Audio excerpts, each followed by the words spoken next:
ఒక గ్రామ స్థాయి నుంచి వచ్చి పార్టీ నాకు గుర్తించి ఈ అవకాశం కల్పించడం చాలా అభినందనీయం. భవిష్యత్తులో భారతీయ జనతా పార్టీ అధికారంలో రావడానికి పూర్తిగా నేను కార్యక్షేత్రంలో గిరిజన ప్రాంతాల్లో పార్టీ పటిష్ట కొరకు, పార్టీ అభివృద్ధి కొరకు పాటుపడతానని, నాకు ఇచ్చిన బాధ్యత తప్పకుండా నెరవేరుస్తా. 2029లో భారతీయ జనతా పార్టీ అధికారంలో వస్తుంది. రామచంద్రరావు గారి నాయకత్వంలో, భారతీయ జనతా పార్టీ నరేంద్ర మోడీ గారి నాయకత్వంలో భవిష్యత్తులో బీజేపీదే అధికారం. తప్పకుండా ఆ విశ్వాసం ఉంటుంది. ఈ కమిటీలో కూడా యువకులు, కొత్త వారికి కూడా రామచంద్రరావు అవకాశం కల్పించడం జరిగింది.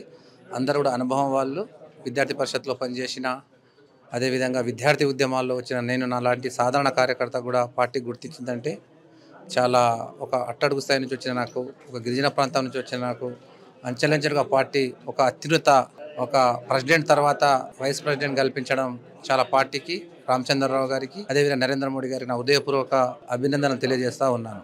అంటే పార్టీ కోసం పనిచేసే యువకులకు పార్టీ సరైన గుర్తింపు ఇస్తుందని అనుకోవచ్చా? అన్ని వర్గాల వారికి న్యాయం చేస్తుందని అనుకోవచ్చా? ఏం చెప్తారు? ఎప్పటి నుంచో మీరు పార్టీ కోసం ఇక్కడ అంటే ఎస్టీ మోర్చా నుంచి కానివ్వండి, లేకుంటే ఎప్పటి నుంచో పార్టీని అభివృద్ధి దిశలో తీసుకుపోతూ పార్టీ కోసం పనిచేస్తున్నారు, ఏం చెప్తారు?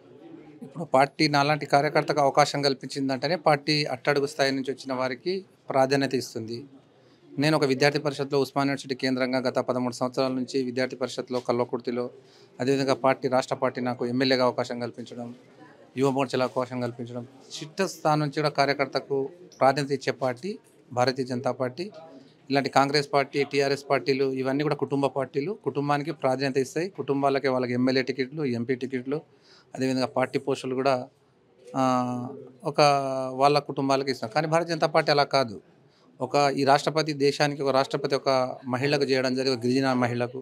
అదేవిధంగా ఈ దేశంలో ఒక ముఖ్యమంత్రి, ఒరిస్సా ముఖ్యమంత్రి మోహన్, ఆయనకు ముఖ్యమంత్రి చేయడం జరిగింది. ఎక్కడ చూసినా ఎస్సీ, ఎస్టీ, బీసీలు ఇవాళ అగ్రభాగంలో ఇవాళ పార్టీ మాకు అవకాశం కల్పించడం జరుగుతుంది. భారతీయ జనతా పార్టీ కూడా యువకులకు, విద్యార్థి నాయకులకు, పార్టీ కష్టపడి పనిచేసే వాళ్ళకే భారతీయ జనతా పార్టీ అవకాశం కల్పించడం జరిగింది. రామచందర్ గారి నాయకత్వంలో బీసీలు, ఎస్సీలు, ఎస్టీలు, విద్యార్థి ఉద్యమ నేతలు, పార్టీకి మొదటి నుంచిగా పనిచేసే వాళ్లకు పార్టీ గుర్తించింది. అలా గుర్తించి ఇవాళ అవకాశం కల్పించడం అనేది చాలా అభినందనీయం. ఏ పార్టీలో ఇలాంటివి జరగదు. కాంగ్రెస్ పార్టీలో, టీఆర్ఎస్ పార్టీలో ఇలాంటివి జరగదు. కానీ బీజేపీలోనే జరుగుతుంది. ఆ పార్టీలే ప్రెసిడెంట్లు, ఆ పార్టీలే ఎమ్మెల్యే, ఇక్కడ ఈ పార్టీ కాదు. కొత్త రక్తం వస్తుంది, పాత రక్తం పోతుంది. పాత వాళ్ళకి ఏ రకంగా పార్టీ ఉపయోగించుకోవాలంటే పార్టీ ఉపయోగించుకుంటుంది. కొత్త వాళ్ళకి ఏ రకంగా ఈరోజు పార్టీలు తిప్పాలి, పార్టీలు ఏ రకంగా పని చెప్పాలి, పార్టీ గుర్తించి తీసుకుంటుంది.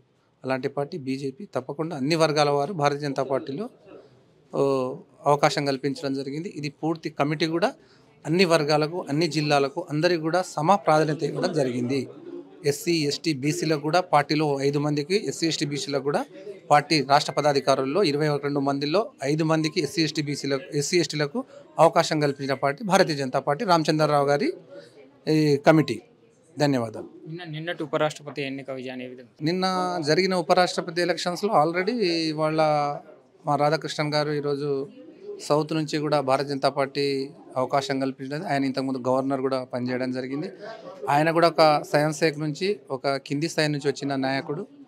అదేవిధంగా పార్టీ ఎక్కడి నుంచో తీసుకోవడం రాగలేదు. బీజేపీలో ఇది సాధ్యం కనుక భారతీయ జనతా పార్టీ ఒక ఉపరాష్ట్రపతి ఎలక్షన్స్లో ఓడిపోతామని తెలిసి కూడా ఆయన మనకు ఇక్కడ నుంచి మన పార్టీ, కాంగ్రెస్ పార్టీ నిలబెట్టడం జరిగింది. కానీ మెజార్టీ 450 ఓట్ల మెజార్టీతోని ఇవాళ నరేంద్ర మోడీ గారి నాయకత్వంలో ఉపరాష్ట్రపతి కూడా మేము విజయం సాధించడం జరిగింది. ఇవాళ ఆయనకు కూడా మేము శుభాభినందన తెలియజేస్తూ ఉన్నాం. భవిష్యత్తులో భారతీయ జనతా పార్టీ ఎప్పుడు ఎలక్షన్స్ వచ్చినా, ఎక్కడ ఎలక్షన్స్ వచ్చినా, ఏ ఎలక్షన్స్ వచ్చినా, రాష్ట్రపతి కావచ్చు, ఎమ్మెల్యే, ఎంపీలు కావచ్చు, ఉప ఎలక్షన్స్ ఏది వచ్చినా భారతీయ జనతా పార్టీదే విజయం. భవిష్యత్తులో కూడా తెలంగాణ రాష్ట్రంలో భారతీయ జనతా పార్టీ విజయం సాధించబోతుంది. ఆ రకంగా మా కార్యక్షేత్రంలో మేము పోరాడడానికి సిద్ధంగా ఉన్నాము. గ్రూప్ 1 విషయంలో హైకోర్టు ఇచ్చిన తీర్పుని ఏ విధంగా చూస్తారన్న, ఏం చెప్తారు? హైకోర్టు గ్రూప్ 1 తీర్పులో దానికి రద్దు చేయడం జరిగింది. ఇవాళ అనేక లోపాలు ఉన్నాయి అక్కడ గ్రూప్ 1లో జరిగిన. దీనికి మేము స్వాగతిస్తూ ఉన్నాము. వెంటనే దీంట్లో షెడ్యూల్ విడుదల చేసి మళ్ళీ ఎగ్జామ్ నిర్వహించవలసిందిగా, మూల్యాంకనం చేయవలసిందిగా అక్కడ లోపాలు ఉన్నాయని ఈరోజు హైకోర్టు కూడా చెప్పడం జరిగింది. దీని విషయంలో భారతీయ జనతా పార్టీ గతంలో కూడా మేము చెప్పడం జరిగింది. యువ మోర్చా కూడా పోరాటం చేయడం జరిగింది. దీన్ని ప్రభుత్వం పట్టించుకోలేదు. ఇవాళ మొండిగా పోయి విద్యార్థుల జీవితాలతోని, విద్యార్థులు విలువైన సమయాన్ని, విద్యార్థుల జీవితాలను తిరగాటమాడుతున్న ఈ రాష్ట్ర ప్రభుత్వం రేవంత్ రెడ్డి గారు 2 సంవత్సరాలు కావస్తుంది. ఎలాంటి నోటిఫికేషన్ లేవు. ఉన్న నోటిఫికేషన్ కూడా ఇచ్చి లోపాలు సరిదిద్దకుండా ప్రభుత్వం నిపుణులు చెప్తున్నా, విద్యావేత్తలు చెప్తున్నా ఇలాంటివి కూడా సరిదిద్దుకోకుండా ప్రభుత్వం మొండికి పోయి ఈరోజు ఎగ్జామ్స్ నిర్వహించి రద్దు చేయకుండా కొనసాగించడం జరిగింది. దీనికి హైకోర్టు తప్పుపడడం జరిగింది. కనుక వెంటనే దీని విషయంలో విద్యార్థులకు న్యాయం చేయాలి. విద్యార్థులు ఏమేమైతే ఉన్నాయో దానికి న్యాయం చేసి రీషెడ్యూల్ చేయవలసిందిగా భారతీయ జనతా పార్టీ మేము డిమాండ్ చేస్తూ ఉన్నాం రాష్ట్ర ప్రభుత్వానికి.